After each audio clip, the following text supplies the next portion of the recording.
This episode of Warp 5 is brought to you by Audible.com, offering more than 180,000 titles for smartphone, tablet, and desktop.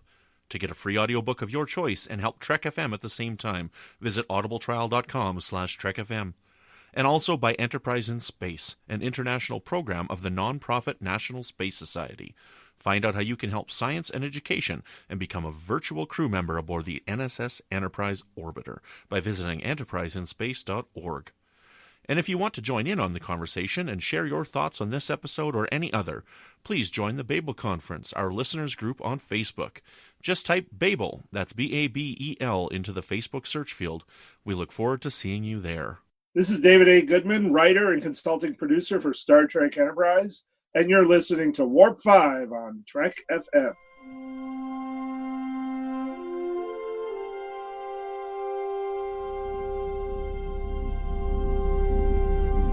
How we doing, Trip?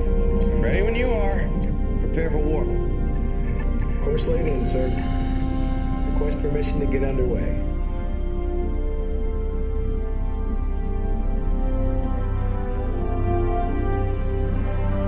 Let's go.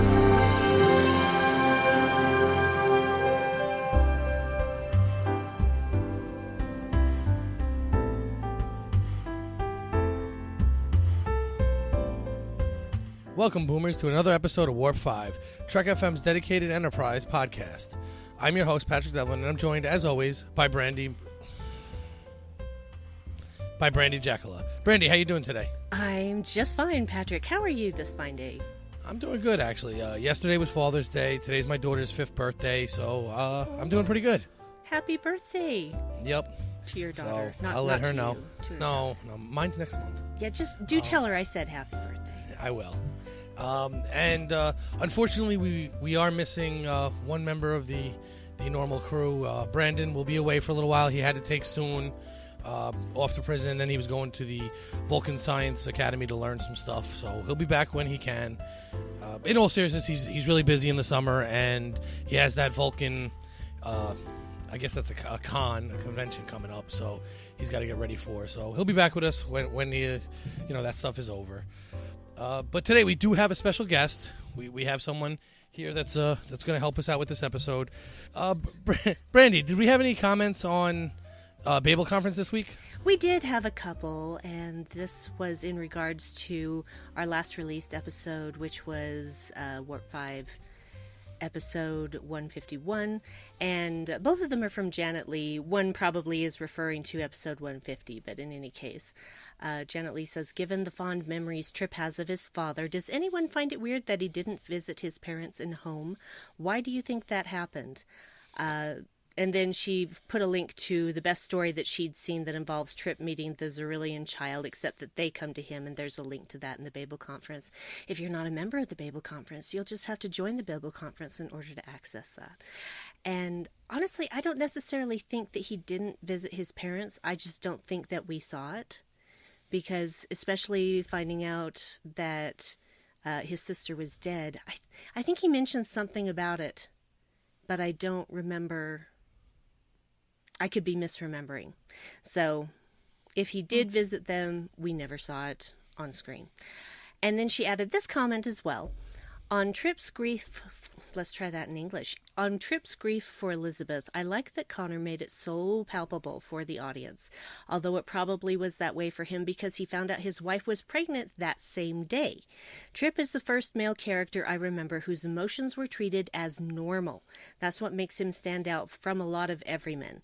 I forgot whether it was here or the episode about the body count under Archer, but I agree with Brandi that crying makes Trip more special.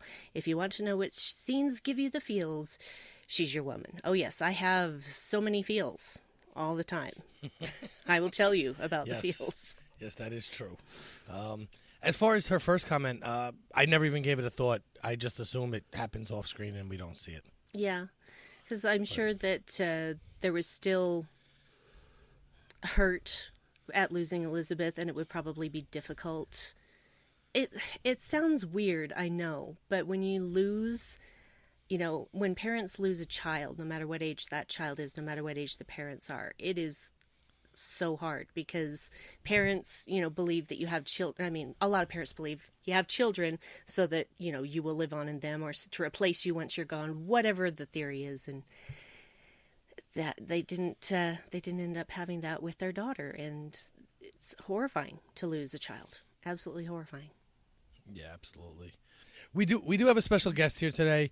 We have the awesome Captain America himself, because we're going to be talking about MACOs, so we figured let's bring in a vet. So we brought in Captain America, Richard Marquez from Earl Grey. How are you, Richard? Woo! Thanks for promoting me to Captain America. That's awesome. I love that rank. I approve that promotion. Yes. Now, if only I can get a body like Chris Evans, and that'd be great, and I'll be fine. But, I'll settle for round. It's a shape. It's a shape. in It is. shape. You are I'm in shape all year round. Yeah. Nobody ever said shape had to be lumpy. Yeah. But I am so happy to come on to your guys' show and talk about MACOs. Yay! Awesome. So we're going to be talking about MACOs, and we were going to do another writer's room. So I guess let's start this off. We've already had Richard on before, so we don't have to go through the whole thing. We do it everyone else when they come on for the first time. So my idea, I would like to talk about what my idea was. I thought we should write an episode where the MACOs finally get folded into Starfleet and how that happens. Folded into Starfleet? Yes, folded. Folded? Well, how else would they join Starfleet? I don't know about folded. Folded doesn't sit well with me. It's better than absorbed. It's true, actually. Commissioned Yeah. into Starfleet? Invited?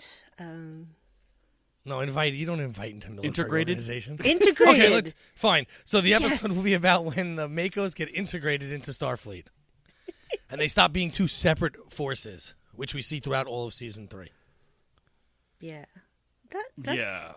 That's interesting because they would have to go through very different training to become Starfleet personnel.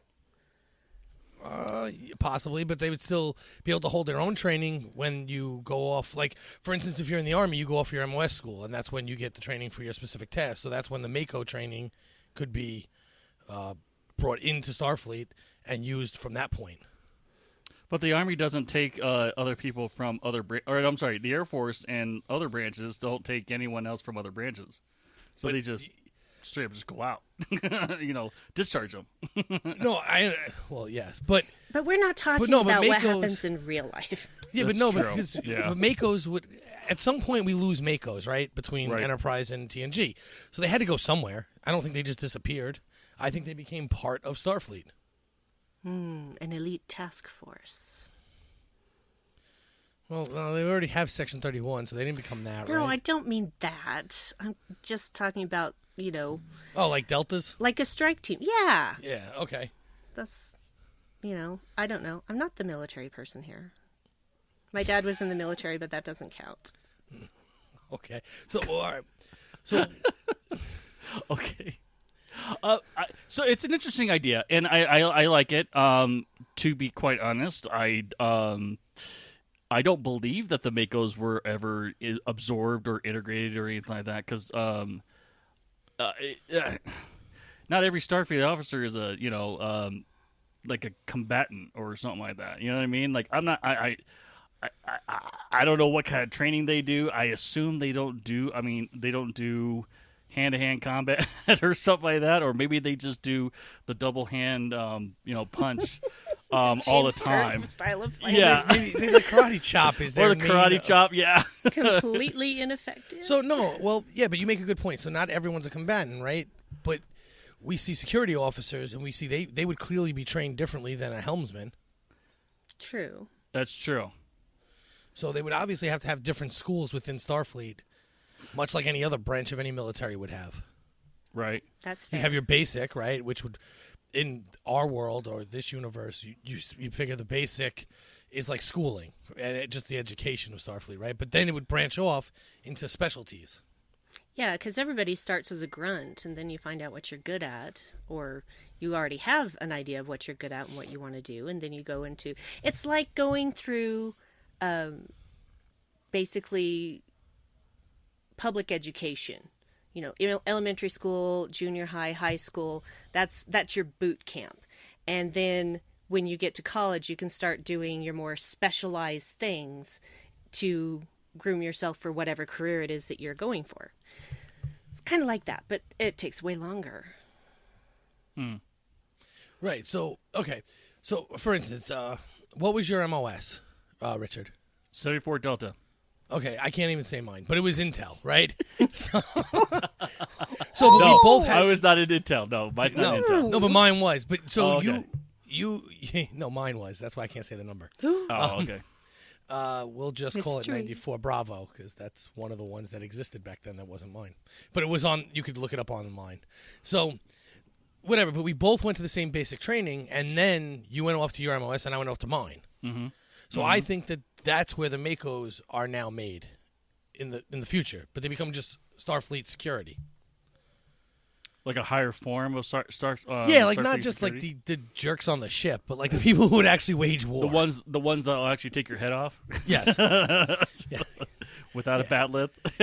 Correct. Like the ones that would actually be a real security force, not security personnel. Yeah. Yeah. No, I see where you're coming from. Yeah. I just,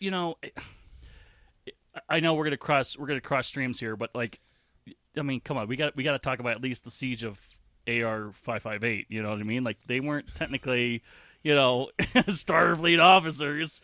Then again, they didn't really say that they were Starfleet officers, and they didn't say they were MACOs either, and there were soldiers in there. So, I mean, and that was during the Dominion War. So, I mean, I personally believe that it's just a force that we don't see on the screen because we're just talking about Starfleet and that's it. You know what I mean? Like I don't know. It just makes more sense tactically to have a force like that anyway. Not a big one, but at least someone that's that's trained into I guess I don't want to say killing. It's not really killing. It's more like warfare, infiltrating, and all that kind of stuff. Yeah, they're trained in warfare. There you go. Thank you. Let's call it warfare. Yeah, there you go. I mean, it's in of itself, it's a profession basically, and we got to defend ourselves somehow. You know what I mean? Can't double fist and kung fu grip everyone we see or anything like that. So. And rely on force fields. Star Trek taught me you can. Oh, is that what it is? Okay. Yeah. Just and kung fu, karate chop, karate chop, karate chop. I just want to learn the Vulcan nerve pinch. And everybody falls down. Oh, right, in the Vulcan nerve pinch too. Yes. Yeah. Yes. I want to do that. That's my form of fighting. All right. So the reason I came up with this was because in my head, I've been thinking about this for the last 2 days, and I wanted to see the episode open up. Right, where it looks like the NX-01, but we don't recognize anybody who's being attacked. The NX-01 is under attack, or we believe it's the NX-01 is under attack, but we don't see anybody that we recognize. Archer's not there. No one is actually there that we would recognize. Now, obviously, the last episode didn't happen yet because we're doing a season 5 episode, right? So Trip's still alive. That didn't happen. None of that stuff happened. Yeah. So. But we don't see Trip, we don't see anybody, and we see an attack, and that the cold open ends with I'm going to call them a security force, but basically we see what the MACOs, but without the MACO uniforms on at this point. Mm-hmm. Or we could even see them with the MACO uniforms, and this is... Wait. No, I got that wrong. I'm sorry. We just see them being attacked and being overrun, basically, and then we go into the opening credits of the show. So when we come back out of that, we do see Archer and Trip and all the the regular crew flying off somewhere, and what they're doing is they're actually going to the NX-02, which was just under attack and overrun and taken over by a hostile force. The reason they attacked the NX-02 was because they didn't actually have MACOs that ever trained with their security officers, and the NX-01 did. So their security officers were actually more prepared for war than the NX-02s were. Does any of that make sense to anybody, or am I just gibberish? No, that makes sense. That makes Okay. sense. I mean, I don't know how that works. That's why we do this, is to make it work. Yeah, we're trying to make it work. That's what you do in a writer's room, is you figure these things out and how they can be possible, or if they can't be possible, and then you come up with something else. writing. It's not for the weak. Okay, so full disclosure, that's as far as I've gotten. So, Oh man. I got no answers after this, except that at the end, I want there to be a scene. I do have an ending, but we'll talk about that at the ending. Well, that's good because you have to know where your characters are going so that you can write their journey. Correct. That's a really big point in writing. I know stuff and things sometimes. Stuff and things. So, all right, so now we're at this point where the NX-01 gets back to the NX-02, and now they're going to fight off these invaders. I didn't pick a race for them. If you want to, we can, or it could just be some new race of whatever they find in space. I don't really care. They're Tholians. No, I'm kidding. Not Tholians. How about renegade Vulcans? I like that idea now. Ooh, They're I like renegade that. The Vulcans. separatists. Oh, Yes, yeah. exactly. Yeah. Ooh. So I made that up on the spot. Yay, me! Yay! Pat on the back to Patrick. To Yes. Pat is bringing it tonight. Oh man, am I tired? So, all right. So in the first scene, we had the Vulcans attacking and taking out basically everybody and commandeering the ship. Mm-hmm. Then we somehow get that Archer finds out about this. He rushes off to go fight, but he has MACOs on board. Let's just say he still has MACOs on board. Plus, his security officers were trained with MACOs, so they would be better fighters than the ones that were on the NX-02. Anyway, in my opinion, because they're just regular Starfleet security. And now they have to attack back. So where do we go from here? Richard. I'm getting a lot of blank stares, so I'm no, picking you somebody. are getting a blank. I was just thinking, I'm like, how does that work? I mean, like, so the NX-02, the Columbia, is being attacked by the Vulcan separatists. NX-01 calls, I guess, responds to their distress call, and They would have one at that point, right? You Right. assume? I'm pretty sure they. That'd be the locked first thing everything I down. built into a spaceship. That's true. A Yeah. button that says they're killing me. Come help. Yeah. They're killing me. Well, Come it's on. usually sent by the communications officer. So. Or a beacon or something like that. They Yeah, just but press. it's It's a got button. a large It's button just a or something like that button. in the middle of the The console. big red button, do not push. Yeah. In case of emergency, do not eject pod. Break glass. Oh man. So I just think, oh man. I mean, so obviously they get there and they try to figure out what the hell's going on because it's the NX-01. They're being invaded, and what do they have a ship or something like that, or I'm assuming I guess they they do. would have to, right? How would they get to the NX-02? Unless they came under like a false flag or something like that and be like, well, we're going to wherever. Well, that's possible. They well, could have yeah. come in a Vulcan ship. Yeah, because Vulcans are the allies, and no one would suspect anything. But Vulcans weren't the complete allies. I mean, like they are now, now. No, but after Now- after the events Where we don't know them. after the Yeah. events of season 4 with the Vulcan trilogy, which we haven't really talked in depth about yet, have we? We haven't yet. We're not to that one yet. They were better allies after that. After getting But the would we corrupt trust leader them? out. But would we trust them as we do like in TNG? Well, how about this? Okay, we could write that in. Or even we could write the TOS. fact that did they ever name a captain for the Columbia during Enterprise? Yeah, it was Hernandez. Archer's girlfriend. Hernandez. Yeah. Hernandez. Hernandez. Right, okay. So we I can could just only write in remember her first that name. Hernandez trusts the Vulcans more than Archer does. Yeah, that's possible. But Archer, after certain events, like the events of the Vulcan trilogy, he and Saval started getting along, which we never thought we would ever see. And they do become better allies because Archer was the one who built this bridge, who found the Kishara and got rid of the corrupt government. And so they have a chance now to rebuild with T'Pau in charge, etc. And so T'Pau's going to trust Pat Archer. in charge? Huh? Pat was in charge? No, T'Pau. Are Nice you guys try. Are you guys talking about the books? No. No. Season Okay. 4, the Vulcan trilogy. Oh, okay. T'Pau was in charge after that. So yeah, I think that they would be more willing to trust Archer, and Archer would be more willing to trust them after that fact, because he'd been through so much carrying around a Katra in his head for however many days that actually was. So, yeah. Right. Okay, because... All right, so I kind of backed myself into this corner where now the episode would have to go back and show you the events again anyway on how they got in, which I hate, but... But, remember how What's-His-Butt, who is the corrupt leader, was in bed with the Romulans? Yes. Duras? No, not Duras. It's always Duras. It's not. It wasn't a Klingon. I can't so remember. It's his name. I have to look it up. Romulans.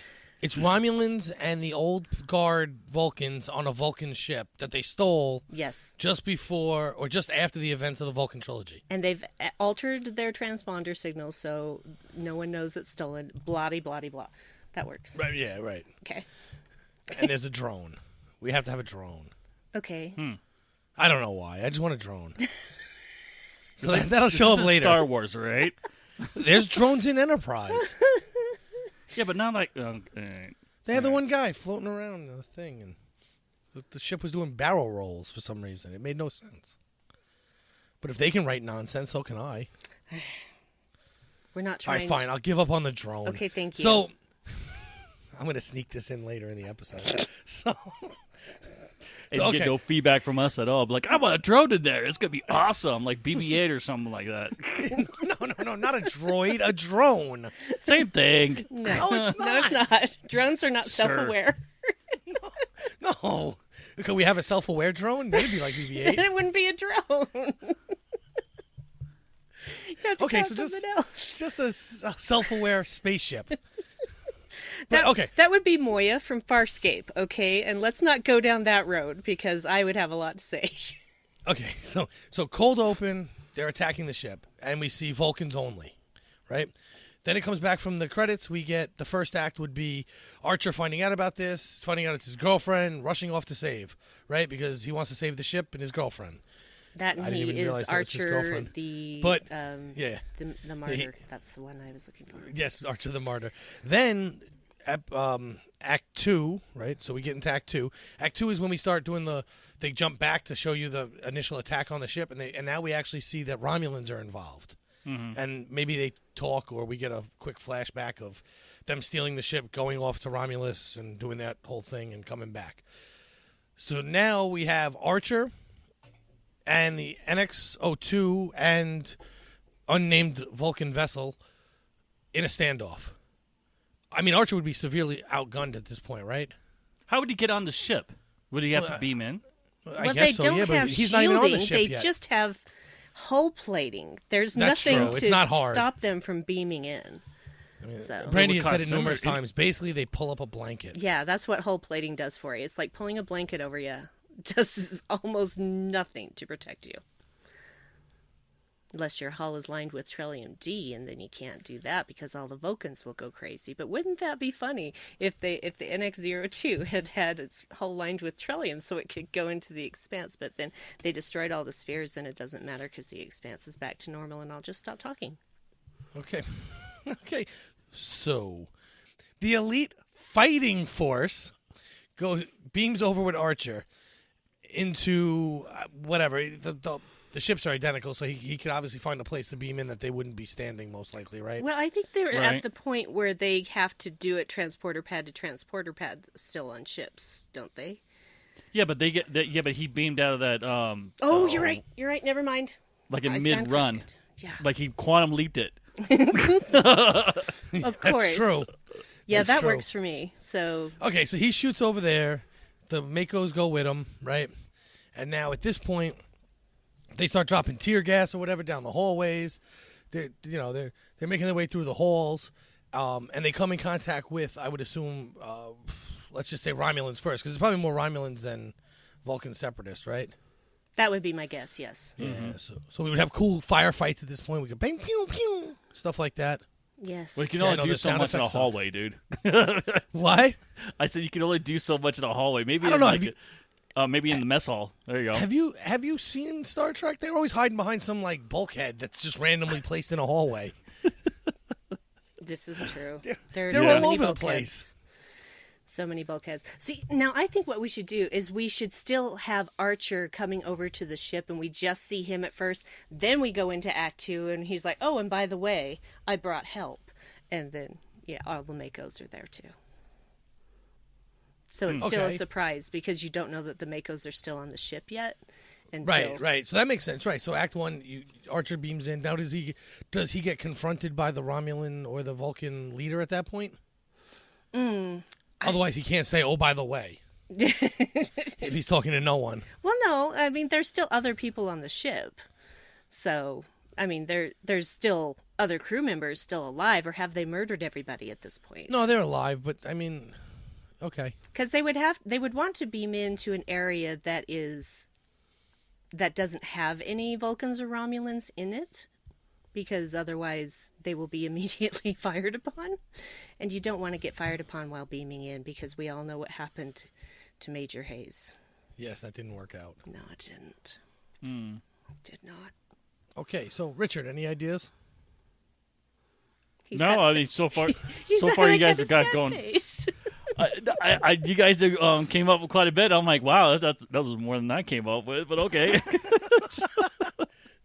All right, so why don't you try and lay out the So fight scene since we're my at hallway 2. idea sucks. So where could the fight scene take place? Well, I was gonna. Cargo bay. Yeah. At cargo bay, because there's lots of things to hide behind in cargo bay. And they would beam in. They could beam into to a cargo bay that didn't have anyone in it, so that they could sneak out. But they would. Oh no, we've detected that people have beamed aboard the ship, and yeah, you just see Archer at first when they come in. It's like, oh, I brought friends, and all the MACOs pop out and start firing. That'd be fun. That may make no sense, but in my mind, it sounds fun. I was thinking the captain's mess or something like that in the mess hall. Like That they can too. hide behind the tables and everything if they're gonna if there was gonna be like a standstill or something like that. The kitchen.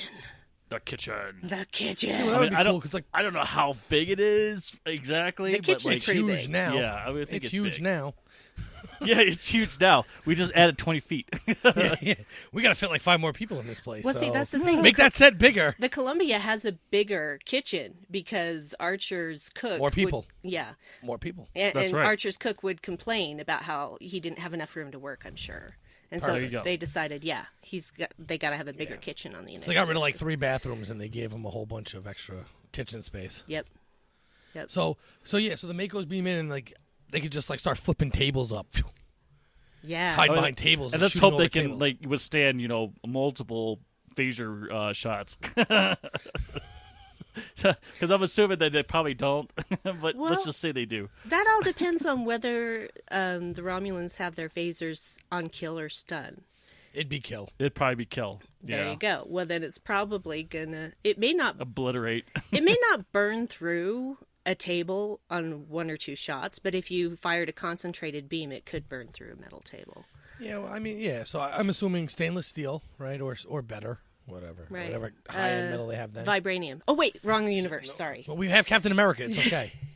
Right. Bring your shield. Vibranium. Yep, we'll bring vibranium. Yep, I agree. So, Get so some. the vibranium. Get Black so now, Panther in there too because his suit's made out of vibranium. And then yes, There you go. and that's the really all country you to need. get it from. Captain America, Black Panther. They could take care of this in like 5 minutes. No need for an episode. It'd be a No. commercial. Let's turn this into a Marvel movie. No, I'm just kidding. Totally kidding.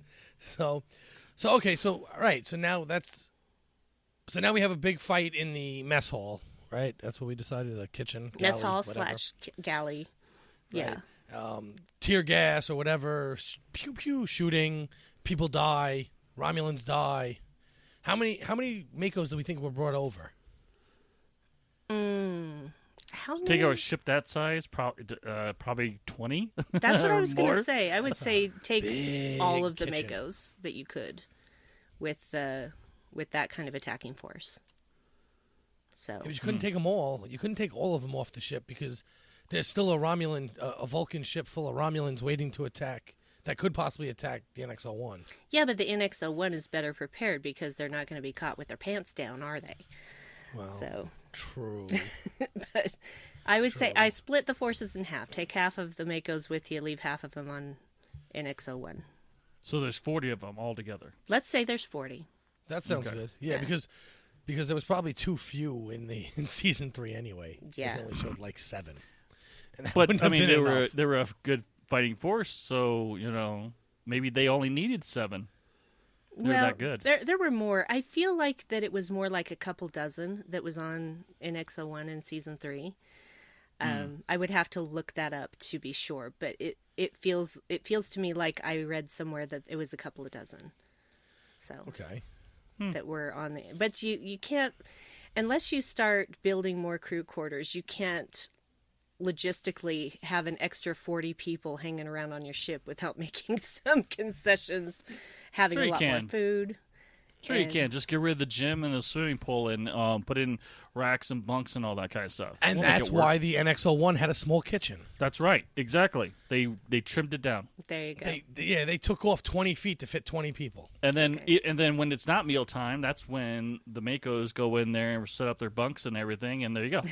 Yeah, really, because really they would be able to just kind of sleep anywhere. I mean, you might have fat Marines, or not Marines, but like you might have fat MACOs. MACOs. That was But- a Freudian slip from an army guy right there. No, I don't think that MACOs would ever let themselves get fat while in service. Well, unless they're in the mess hall and they're eating all the snacks and everything. I mean, you see how easy it was just to lift that flap just to get the food out, and the Yeah, it was- matter it was like- converter, whatever it's called, replicator.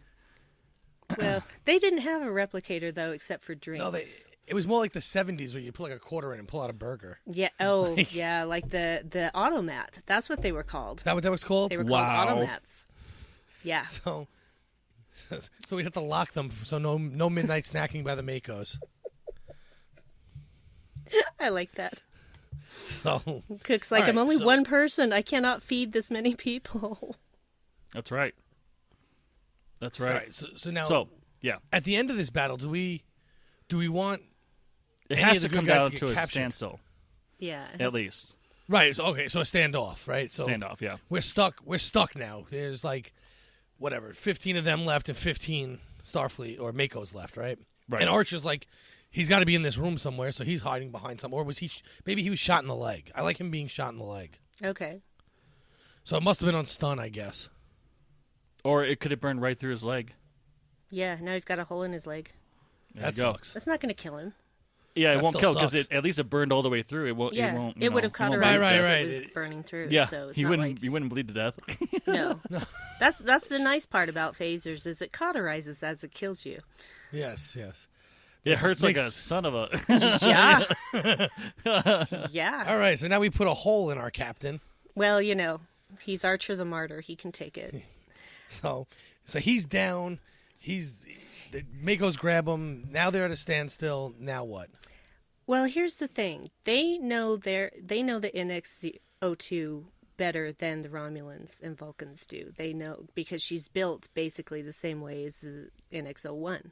So they're going to know where all those secret passages are. Well, not secret passages. This is not a gothic murder this mystery. isn't Clue. This isn't Clue. No, it's not. You're not going to go through the conservatory and end up in the lounge.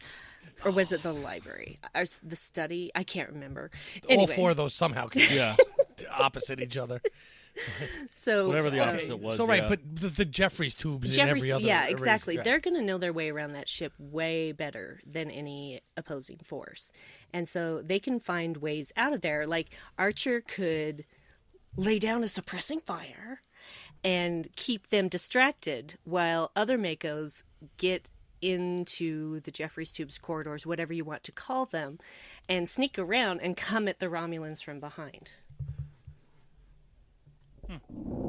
Okay. See, now what I was thinking was during the fight, just as the standoff started, they beamed like 2 high-level MACOs into some random Jeffries tube. Ooh, even better. Because the attention is drawn to that room at that point, and the battle going on, and with all the phasers, it would screw with their instruments somehow because I just have to find an excuse for why they don't realize there's another transporter working. Distracted. And then They're then busy there's 2, trying to right. kill everybody. So now 2 people transport in somewhere down below and have to make their way up.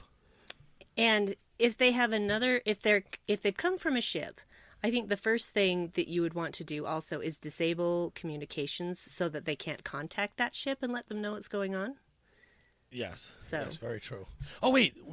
Where's Malcolm for all this? Oh, right. Where is Malcolm? I would assume Is that he in the standoff or is he one of the two? Ooh, Oh, that's right. Yeah, he would be on the way mission. He'd sure. probably be leading it, right? Yeah. Probably. But or do the MACOs have their own command that They do, but is now but is their own command running the op or is Starfleet running this op? It's probably their own command, actually, because think of it this way. He's like the overall, and he doesn't need to be specifically there on the ground. So probably he's on the NX-01 coordinating with the others that are flanking the other Romulans. Because usually it's Mayweather that's up in the ship coordinating these ridiculous attacks. Because we see when Malcolm actually loses a MACO in season 3. Yeah, that one. Mm-hmm. Yeah, when they were inside the sphere. That one. Yeah. Yes. And he giant arm comes out no one can physically see. Yeah, but that was a specific mission, wasn't it? I mean, he needed to be on that one, didn't he? I guess I think so. I mean, Hayes I'm wasn't not on it at entirely all, sure, and but- then Hayes dies on the next one. But Malcolm doesn't go on, so yeah, it probably makes more sense that Malcolm wouldn't be on it, and that he would actually be back at the ship, back at the Enterprise, running, defense. Right. So, but we could see that. We could see him doing things. Well, and the thing is, you're gonna want to have, if you've already split your MACO forces, you're gonna have one person commanding the MACO forces on the NX-02 and one person commanding the MACO forces on the NX-01. So it would make sense to have the MACO commander in one and Malcolm in the other, because at this point the MACOs are going to trust Malcolm after what they'd been through in season 3. So No, I don't want them to. Oh, you don't Running want landing. them to. No, Oh! I want that to backfire. Okay. Nice. So right, okay. Why so you gotta Malcolm, crap all over Malcolm, huh?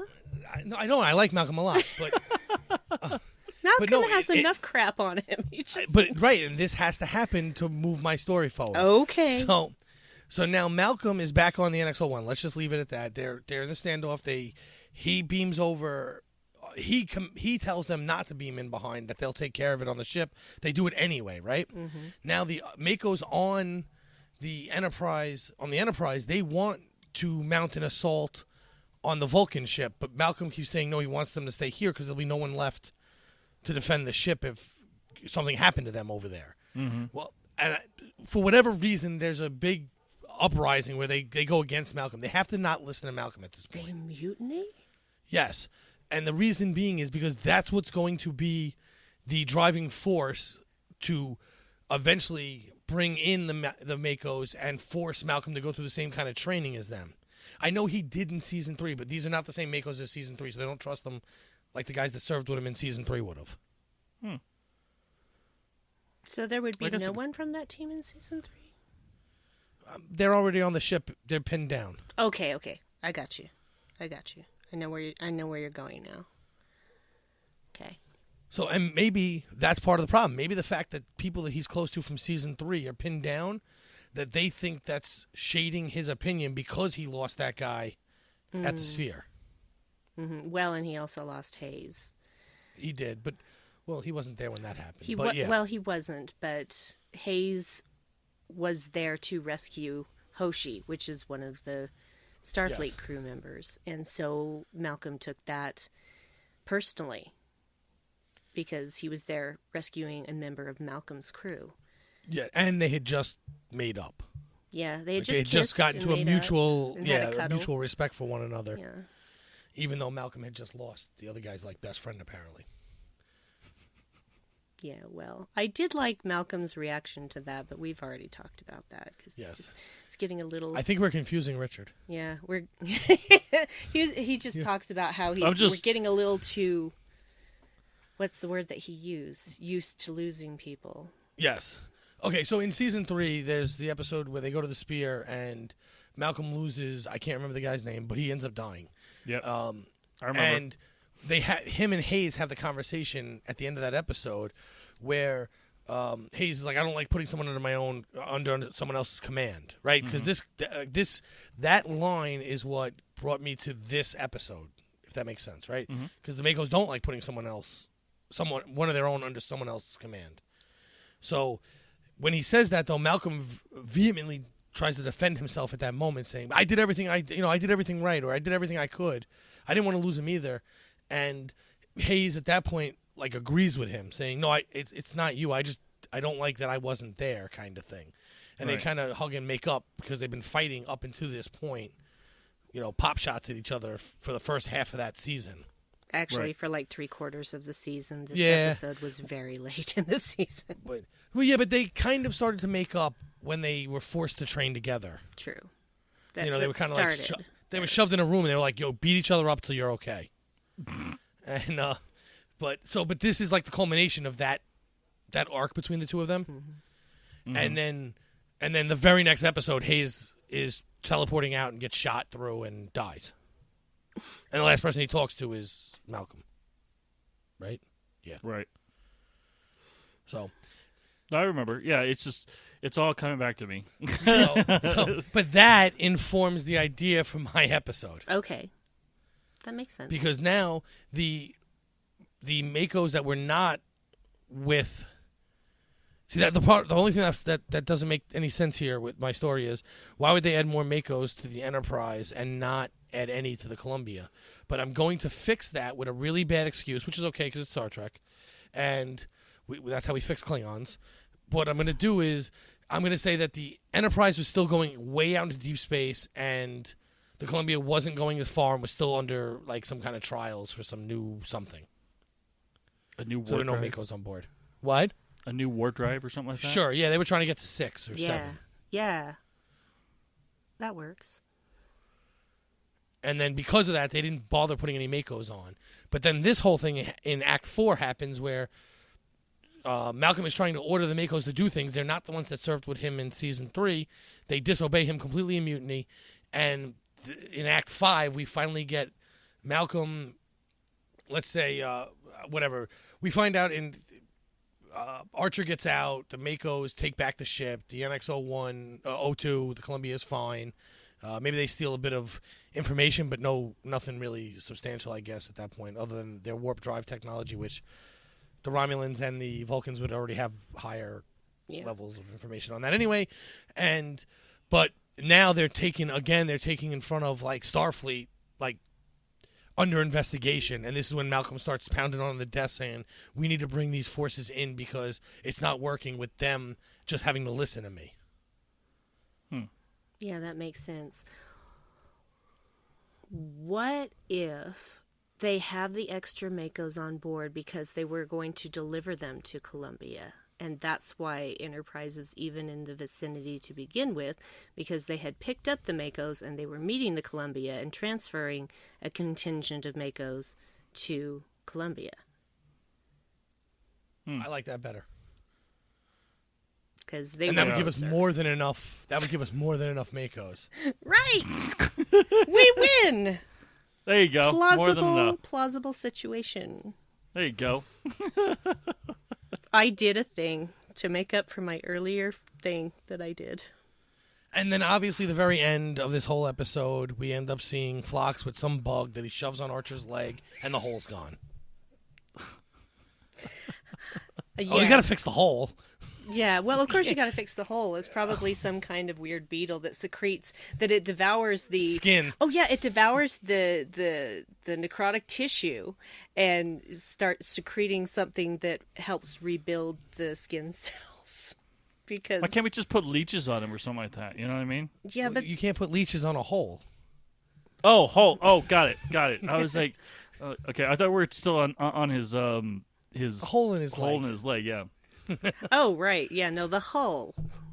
The hull is different than the hole. Cold open, Vulcans attack. We come back. We have Archer now going to the... We have Archer going to the Discovery to drop off MACOs. He's talking about that. The Discovery? When he gets the distress called. No, sure, with them too. Whatever, it's better than what you said. Oh!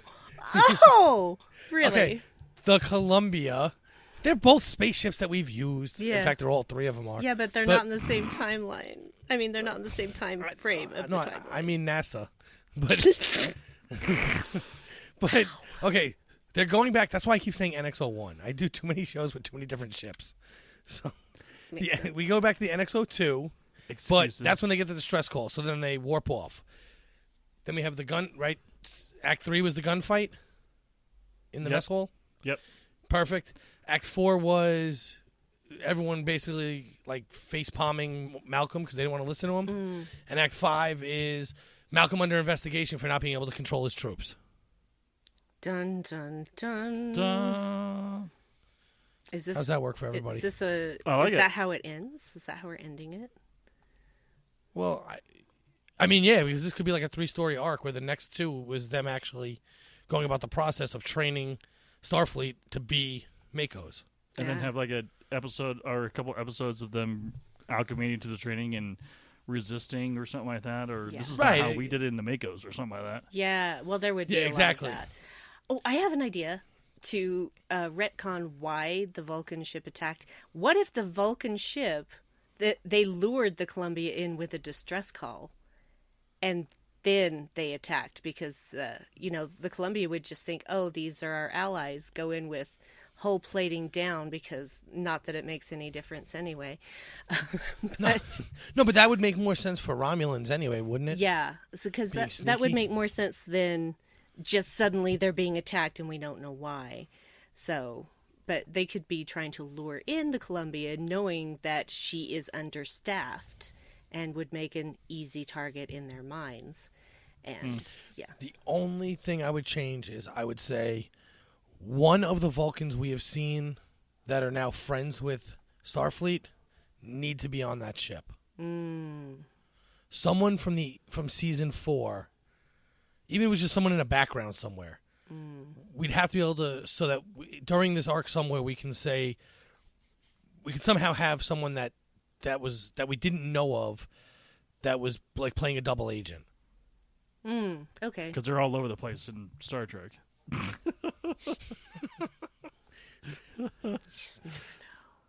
You never know. Yeah, I can't think of who that would be, but that can... It could be just some random Vulcan that we saw in the background at some fill in scene. the blank later. It doesn't have to be like someone important, but I just want someone on that ship where like Archer's like, but we've had coffee, like, something along those lines. So that way in the investigation they can point to it, really, in Act 5, that it's brought up that this person, because it would obviously be the Vulcans that were yelling at the humans, because that's just how Enterprise did every episode like that.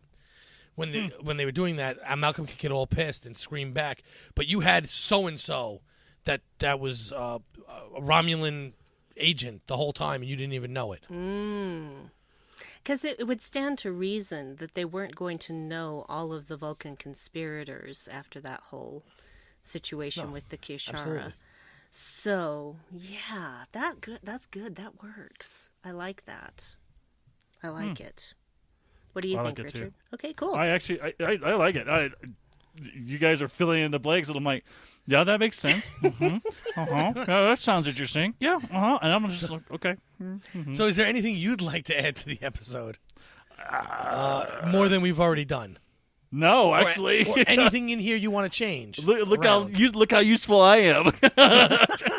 I mean, it's like, we use your vibranium. Yeah, we used the vibranium. There you go. Yeah, even though it didn't help Archer, but that's okay. Because he had to be the martyr. He was standing outside the desk. That's right. Absolutely. That's what he does. It makes more of a sense to, if they were going to actually have a story that integrates MACOs into Starfleet, that would probably be a better idea than anything I could think of. Mainly because it has to end. It has to end up with a conflict, and because they can't seem to. I mean, that kind of like undermines the professionalism of MACOs. Kinda, you know what I mean? Like if they can't take orders from someone that's higher than them, but not in the same branch, sort of thing. That kind of undermines their professionalism. So, I mean, I could see that. I can see that happening. Maybe if it was like a higher command. Okay, let's say this. Let's say that one of the MACOs pinned down gave them an order. They were following those particular orders, and when Malcolm tried to change it, he was outruled because they didn't see his rank as high as the other one, even though they were no longer in communication with each other. I can see that working. Mm-hmm. Yeah. Yep. That works a little bit better for you? Yeah, I can see that working. Yeah. See, this is why we need you, Richard, to say these things. So that we can go, oh, that's not plausible, so let's fix it. There we go. The problem is, and I don't know if I necessarily... I like the idea that the MACOs were folded in at some point into Starfleet, became part of Starfleet. I don't know if that's necessarily how they would ever tell that story, but if that's the case, like you said, we have to get to a point where there's some reason why Starfleet needs them to be part of them and can't just use them as a separate force. Yeah. Mm-hmm. So we'd need some kind of big conflict between a Starfleet officer and them. Yeah. And MACO would be a great person to do that with. Yeah. Yeah, I think so. Yeah. He's hot-headed. He's hot-headed just like I'm sure a lot of MACOs would be in that kind of profession. Right. I mean, he kind of had to be. Yeah, because even though like he's Starfleet security, he doesn't come off as just a security guy, right? Right. Like a lot of times we see security and they're kind of just like security guards at like a school. His official title is tactical officer, and that involves a lot more than just being security. Because that also means knowing the weapon systems and knowing how to disperse your security forces in case of being boarded by a hostile force and all of those sort of things. So he's going to know more than just your average security officer. True. I would hope so. More than just starship, tactics and when they first went out there, like in season 1, I don't think any of them knew anything. Well, of course they didn't. They hadn't been out there. You're the tactical guy. Go play Monopoly. It looked like they were playing Risk to figure out how to do this. Maybe they did, because they were going into literally uncharted territory, places they'd never been before. So true. It's an unfair criticism. Yes, it is, and you should apologize to Malcolm right now. That's all right. He's not even born yet. He'll hear you in the future. Way to go, Pat. Way to go, Patrick. Way to go. Way to go. All right, fine. Future Malcolm, I'm sorry. Thank you. But you are going to be the cause of the MACOs disappearing. By the time you die, he won't even be born, will he? No. Well, I hope so. I'd love to live a long time. You going to live another 150 years or so? Who knows what happens in the next 50 years with technology? It's possible. That is true. It is true. So fair point. All right, so Richard, do you have any final thoughts on this episode? No, I think I said my piece. All right. Brandi, any final thought? I don't really have any, but do you, Brandi? No, I think we actually made something coherent out of an idea that didn't seem to make sense at first, so yay us. Yay me for having a bad idea that worked. Woohoo! See, that's the and thing. Stuck with it. There are no bad ideas. I don't quit. So, all right. Thank you for joining us, Richard. Where can people find you around the interwebs? Well, they can find me on Facebook. I pop in here and there on the Babel Conference, bashing Wesley Crusher. But I'm also on Earl Grey. I hosted a podcast with Amy and Justin, and we talk everything about TNG. And you guys can also find me on Twitter. My handle is xransom. Awesome. Thank you for joining us. Thank you for gracing me to be in this part, or in this ship. Yes, it's a beautiful NX-01, isn't it? It is. A little different enterprise for you. The head space needs to be changed, and you guys got to put carpet on your walls, too. So, you know. We're carpet working on the ceilings? We're working on it. Carpet on the ceilings, like on the runabouts? Yep. Yes. The shaggy ones. Yeah, the shaggy. Yes, shag carpeting. That's the way to 70s do it. Carpeting. So that will all make sense if you also listen to Earl Grey and a few weeks before this aired, dropped. Yep, totally. It's been fun talking about the MACOs today, but this isn't the only thing we've been discussing on the network. So here's a quick look at some of the other things you may have missed elsewhere on Trek FM. Previously on Trek.fm. To the journey! Yeah, I don't see him being allowed to just mooch off of Voyager, which is what he'd be doing if he resigned his commission. Be like, okay, get out. We'll find the next planet and drop So it's you kind of out. an empty threat. I'm going to resign my commission. Like, fine, you want to go scrub the plasma manifolds? Knock yourself out. Someone has to do it. Might as well be you. Warp 5.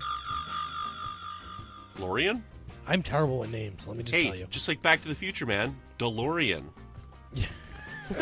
Well, you've now You see his ruined son, it. Yep, you see his son, the DeLorean. Doors open this way. No. So, but in Well, that he's episode, got we the see his son. ears. He does. Maybe he could fly. I don't know. Now that should be the stinger. Earl Grey. Was that Jackola that went by? What are you talking about? Will you stop finding things in this episode that no one else sees? The guy had gray hair and everything. I thought it was Jericho. Oh, yeah, because every Sorry, guy my with bad. gray hair is Jericho. Yeah. Jellicoe. He's just visiting after coming by for chain of command. He was stopping for a cup of tea. He doesn't strike me as someone that drinks tea. Melodic Treks. Oh, okay. So how do we do this? I mean, wait a minute. Before we get into that, like, what about, like, the Tarantino Trek movie? Is that going to happen? Because I'm totally stoked for that. Oh, yeah. Listen, he's done 2 movies already. Whoa. And Captain Picard, he goes back. That'll be great. Well, I'm so very excited that we're going to be getting 2 Tarantino movies. That's just awesome. This is great. I love knowing about the future. You know what? We'll set up that interview with Jeff Russo. Let's get the next episode of Melodic Treks back online, and let's make it happen. We're making it happen, Brandon. Oh, but here's the best part. I have a copy of the interview right here, already mixed and ready to go, and you can put it online when I leave. And that's what else is happening on Trek.fm. Check out all these shows and join the conversation about your favorite corner of the Star Trek universe and beyond. You'll find us wherever you get your podcast. If you're an Apple user, be sure to hit the subscribe button in Apple Podcasts on iPhone, iPad, or Apple TV, or the desktop iTunes app to get the latest episodes as soon as they are published. And please leave us a star rating and written review. If you're not an Apple user, we've got you covered as well. You can find our shows on Google Play Music, Stitcher, TuneIn, Spreaker, SoundCloud, Windows Phone, in most third-party apps, and you can stream and download the MP3 file from our website or grab the RSS link. Well, despite what you may think, we would love to hear your thoughts on today's show, and there are a variety of ways that you can do that. The best place, of course, is to join the larger conversation in the aforementioned Babel Conference, which is our listeners group on Facebook. It's very easy to find. Go to the search field on Facebook, type in Babel, B-A-B-E-L, and it will probably be the first thing that comes up. But if you would like to send us an email, you can use the form on our website at trek.fm/contact. Choose to send to a show and select Warp 5. This will come right to us, and you can find us on the network at Trek FM and on Facebook at facebook.com/Trek FM. So, Patrick, when you're not dumping all over poor Malcolm Reed, where can people find you? Nowhere. Anywhere they find me, that's what I'll be doing. No, I like Malcolm. So you can find me in the Babel Conference. I pop up on there once in a while. You can also find me on Twitter at MagicDrop5. The 5 is a number. It's one word. You can also find me with my buddy Amy over at The Edge. And I pop up here and there on other shows like Earl Grey and from time to time. So, keep an eye out. I pop up in places you don't necessarily expect me to. Mm-hmm. So, Brandi, when you're not dragging the captain with a hole in his leg back behind a table, where can people find you? I would totally do that. I've always got Archer's back. You can find me on Twitter as Brandywine12. Brandy is with an I, the number 12. You can find me popping up sometimes in the Babel Conference. And I lurk mostly just right under the water like a shark. You will hear me from time to time on the 602 Club. And in fact, there's an episode coming up that I'm going to be on, so keep an ear out for that. And my husband Dave and I also do our own podcast called The Dark Corner Podcast. And you can find that at darkcornerpodcast.com. And we look at things from the darker side of life. And it's got a lot of swearing, so please do not let your children listen to that. If you'd like to help us keep all these shows coming to you each week, you can become a patron on the network on Patreon. Visit patreon.com/TrekFM. That's patreon.com/TrekFM to get all the details. Perks include early access to episodes, exclusive content, producer credits, and more. Available through our special patrons website, Patron Zone. It requires a great deal of money to produce, host, and distribute these shows each month. We really appreciate your support. Any support you can give. We really appreciate any support you can give us and hope you'll join the team. Again, you'll find all the details at patreon.com/TrekFM. And at this time, we would like to thank our wonderful associate producer MACOs, Norman C. Lau, Floyd Dorsey, Mike Morrison, Tim Cooper, Justin Ozer, Mark Flessa, and Chris Tribuzio. Thank you very much for your support. We appreciate you, as always. Awesome. Yeah, you gotta say goodbye. Do I? Oh, right, I was the host. I forgot. It's 11. Did you forget already? It's 11:10 at night over here. It's okay. Okay. It's okay. Well, that's all we have for you this week, so keep calm and boom on.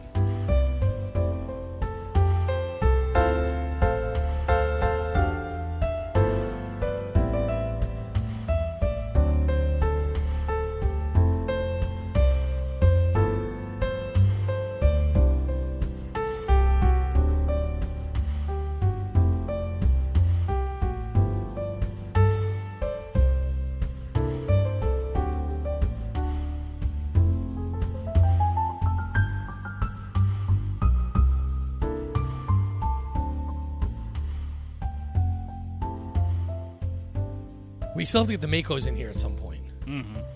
So at this point is where the MACOs should make an appearance, I think. Because this isn't an Archer versus old Vulcan episode. That could be the B plot. Yeah. Well, couldn't they excuse me. If they were on the Enterprise with Archer, they could beam over at the same time as Archer. That's true. And that would make the most sense, because why would he go over there without his elite farting force? I said fighting. Fighting or farting? What is wrong with me?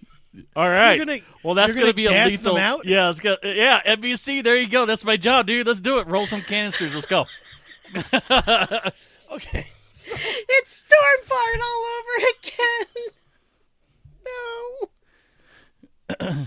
Oh man, I'm gonna have to tell Brandi he can't edit this episode. He's gonna hate us. So he'll leave in the farting. Okay, so people think I'm doing this on purpose, and I'm really not. Okay, so the elite fighting force beams over with Archer into whatever. The ships are identical, so he could obviously find a place to beam in that they wouldn't be standing, most likely, right? Well, I think they're at the point where they